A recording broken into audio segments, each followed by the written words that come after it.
मामला संस्कारधानी जबलपुर का है, जहां दिन दहाड़े बीच सड़क सरेराह एक कारोबारी की हत्या कर दी जाती है।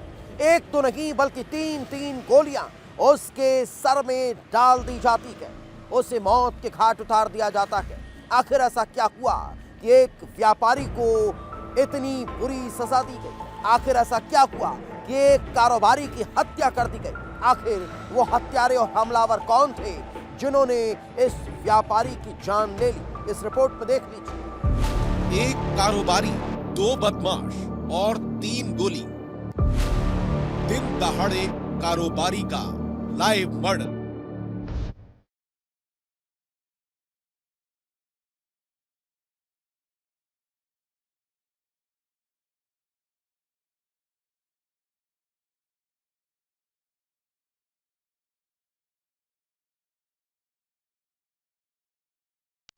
तारीख 11 दिसंबर, जगह जबलपुर, मध्य प्रदेश।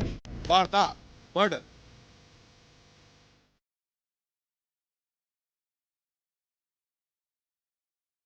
जबलपुर का सिहोरा। वक्त करीब 1:07।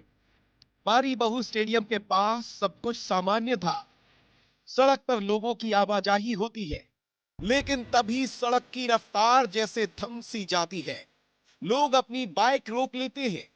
उनकी हरकत देखकर लग रहा था कि कुछ बड़ा होने वाला है, कुछ खौफनाक होने वाला है।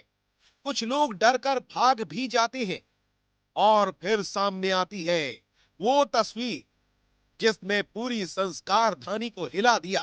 एक शख्स बदहवास हालात में भागता हुआ नजर आता है। ऐसा लग रहा था जैसे वो जान बचाकर भाग रहा हो। तभी पीछे से 2 युवक नजर आते हैं। दोनों युवकों के हाथों में पिस्तौल थी। शख्स भागने की कोशिश करता है, लेकिन दोनों युवक पकड़ लेते हैं। एक युवक उसे जमीन पर पटक देता है। वो शख्स गिड़गिड़ाता है, रहम की भीख मांगता है, लेकिन वो उसे औंधे मुंह गिरा देता है। फिर दूसरा शख्स उसके सिर से पिस्तौल सटा देता है और गोली मार देता है। वो शख्स झटपटाता है, तब तक दूसरी गोली उसके सिर में उतार दी जाती है। लेकिन वो हैवान यही नहीं रुकता और फिर तीसरी गोली भी मार देता है।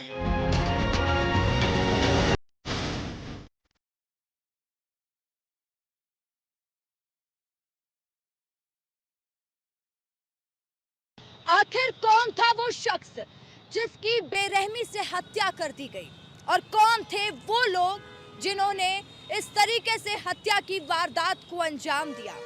क्या ये कोई गैंगवार तो नहीं था, या फिर इसके पीछे की कहानी कुछ और थी?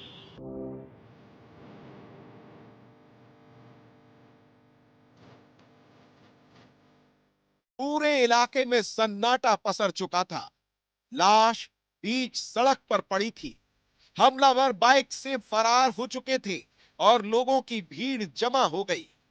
पुलिस मौके पर पहुंचती है। आसपास पूछताछ की जाती है तो पता चलता है कि जिसे सरेआम गोली मारी गई है वो इलाके का प्रतिष्ठित रेत कारोबारी चिंटू उर्फ धर्मेंद्र ठाकुर है। धर्मेंद्र ठाकुर रोजाना की तरह काम के लिए निकला था। तभी रास्ते में 2 बाइक सवारों ने उसे रोक लिया, पीछा किया और पकड़कर गोली मार दी।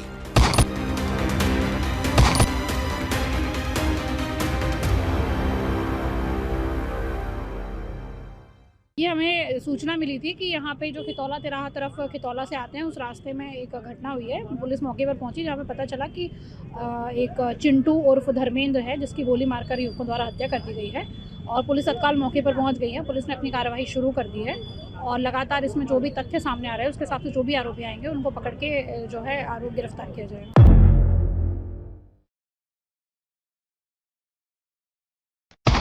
अब सबसे बड़ा सवाल था कि आखिर हमलावर कौन है। आखिर धर्मेंद्र की किसी से ऐसी क्या दुश्मनी थी कि उसे बीच सड़क पर गोलियों से भून दिया गया। पुलिस हमलावरों की पहचान के लिए सीसीटीवी फुटेज खंगालती है। पूछताछ चल ही रही थी कि कुछ ऐसा सामने आता है जिसने हर किसी को हैरान कर दिया। धर्मेंद्र के छोटे भाई ने हत्या का आरोप इलाके के पेशेवर बदमाश अस्सू विश्वकर्मा पर लगाया है, जिसने अपने साथी के साथ मिलकर इस पूरी वारदात को अंजाम दिया है। जिसके बाद सवाल खड़ा हुआ कि आखिर अस्सू विश्वकर्मा की रेत कारोबारी से ऐसी क्या दुश्मनी थी, दोनों के बीच ऐसा क्या हुआ कि अस्सू विश्वकर्मा ने इस तरह से खौफनाक मौत दी। और जो कहानी सामने आई वो काफी पहले शुरू हो चुकी थी। छोटे भाई राहुल ठाकुर के मुताबिक धर्मेंद्र और सिहोरा निवासी अस्सू विश्वकर्मा के बीच लंबे समय से रंजिश चली आ रही थी। मरने वाला शख्स रेत कारोबारी चिंटू ठाकुर है, जो सिहोरा का एक प्रतिष्ठित व्यापारी भी कहा जाता है। आरोप यह है कि चिंटू ठाकुर और अस्सू विश्वकर्मा का पिछले कई सालों से विवाद चल रहा था। तकरीबन 10 साल पहले तो अस्सू विश्वकर्मा ने चिंटू पर फायरिंग भी की थी, जिसके बाद अस्सू को जेल जाना पड़ा था। अस्सू की हिस्ट्री आपराधिक है, वो कई जघन्य अपराधों में शामिल रह चुका है। कुछ साल पहले भी अस्सू ने चिंटू उर्फ धर्मेंद्र ठाकुर पर गोली चलाई थी और इस मामले में पुलिस ने अस्सू को गिरफ्तार कर जेल भेज दिया था। अस्सू इस बात से नाराज था। जेल से बाहर आने के बाद जान से मारने की धमकियां देने लगा और फिर वैसा ही किया जैसा उसने कहा था। बीच रास्ते पर सरेआम लोगों के बीच उसे मार दिया गया।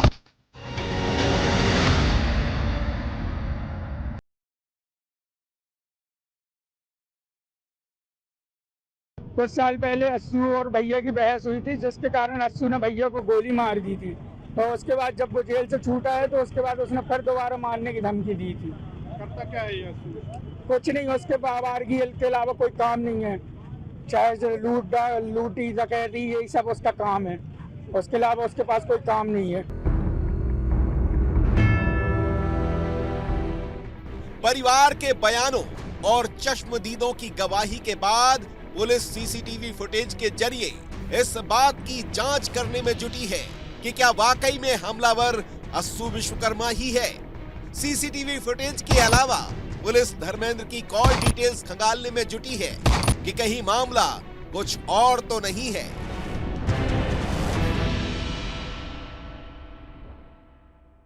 सामने जो समझ में आ रहा है, लगभग 2 लोग इसमें हैं जो बाइक से आए थे गोली मारने के लिए।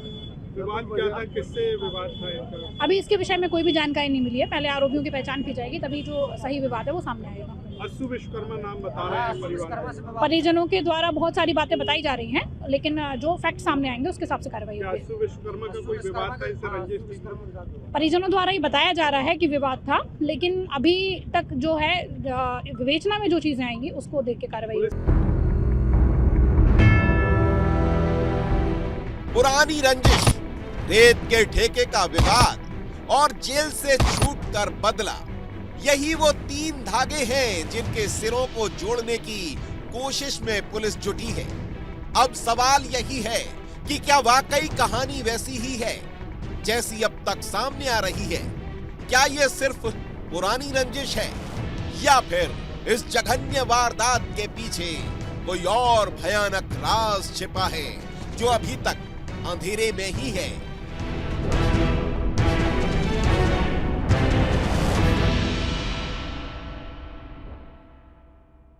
अब सवाल सिर्फ है, क्या अपराधियों के मन से पुलिस का खौफ पूरी तरीके से खत्म हो चुका है?